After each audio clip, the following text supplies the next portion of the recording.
Chapter 15. Pip's Return and Reunion.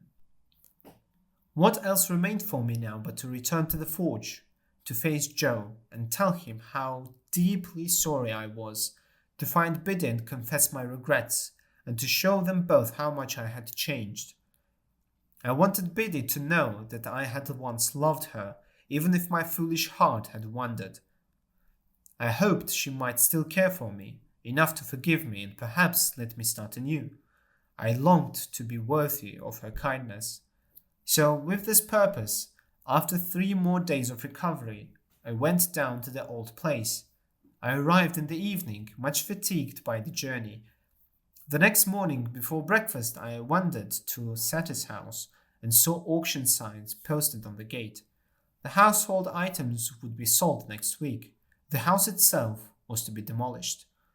After breakfast, I went to Joe's house.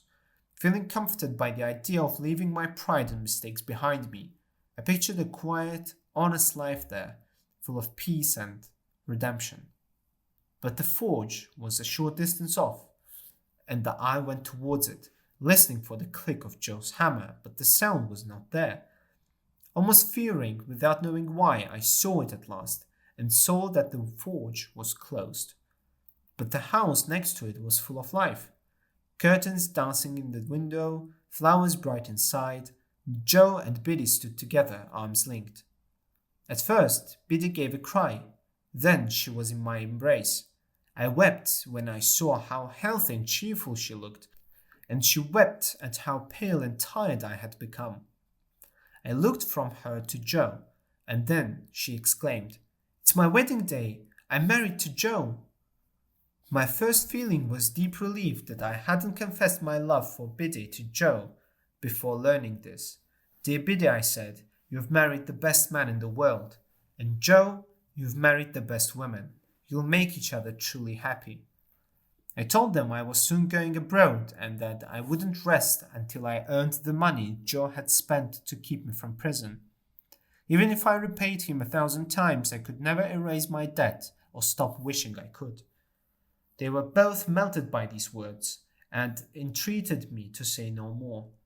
But I added, "Even though I know you've already forgiven me, please say the words so I can carry them with me." Joe said gently, "Dear old Pip, God knows I forgive you, if there's anything to forgive." "And I do too," Biddy said. "God knows I do." I sold all I had and put aside as much as I could to pay off my creditors, who gave me ample time to pay them in full. Went out and joined Herbert. Within a month I had left England, and within 2 months I was clerk to Clerica and CO. And within 4 months I assumed my first undivided responsibility. Herbert had gone away to marry Clara, and I was left in sole charge of the Eastern branch till he brought her back. It took many years before I became a partner in the firm, but I lived happily with Herbert and his wife, and lived frugally and repaid all my debts, and stayed in close contact with Joe and Biddy. When I finally became a third partner, Clerica told Herbert the full story, and Herbert was deeply touched. Our friendship grew even stronger. We didn't run a grand business, but we had a good name and earned our way honestly. 11 years passed before I returned to see Joe and Biddy. One December evening, I gently opened the kitchen door and looked in without being seen. Joe sat there by the fire, grey-haired but healthy, smoking his pipe. On my old stool sat his little boy. "We named him Pip, after you," Joe said, delighted to see me. Biddy touched her sleeping baby girl and then touched me. "You must marry Pip," she said. "Are you sure you don't fret for her? Have you forgotten her? Tell me as a friend." I replied, "No, Biddy, not really, but that old dream is gone." Yet even as I said this, I knew I planned to visit the site of Santi's house alone that night, for Estella's sake. I'd heard her marriage had been a terrible one and that her husband had died in an accident setting her free. So after an early dinner at Joe's, I walked to where the old house had stood. Everything was gone. No brewery, no building, just the wall of the garden. I pushed open the gate and went in. Beneath the stairs and rising moon, I saw a single figure in the garden path. She turned and said my name. "Estella," I cried. "I've changed so much, I'm surprised you recognized me," she said. The freshness of her beauty was indeed gone, but its indescribable majesty and charm still remained. Her once proud eyes now held softness. She reached out in a way I had never known from her before. We sat down on a bench and I said, "After all these years, it's strange to meet like this. Do you come here often?" "No.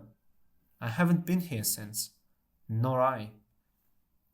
"I have often thought of you," said Estella. "More so recently. I no longer need to keep from me the remembrance of what I had thrown away when I was ignorant of its worth. Now that I am free of all obligations, I have given that memory a place in my heart." "You have always had a place in mine," I replied. We were both silent again. "Let us be friends," said I, rising and bending over her as she rose from the bench. "Glad to part again, Estella?" To me, parting is a painful thing. To me, the remembrance of our last parting has been even mournful and painful. "And we'll continue friends apart," said Estella. I took her hand and we walked out of the ruins together. As the evening mist rose, I saw no sign of another parting between us.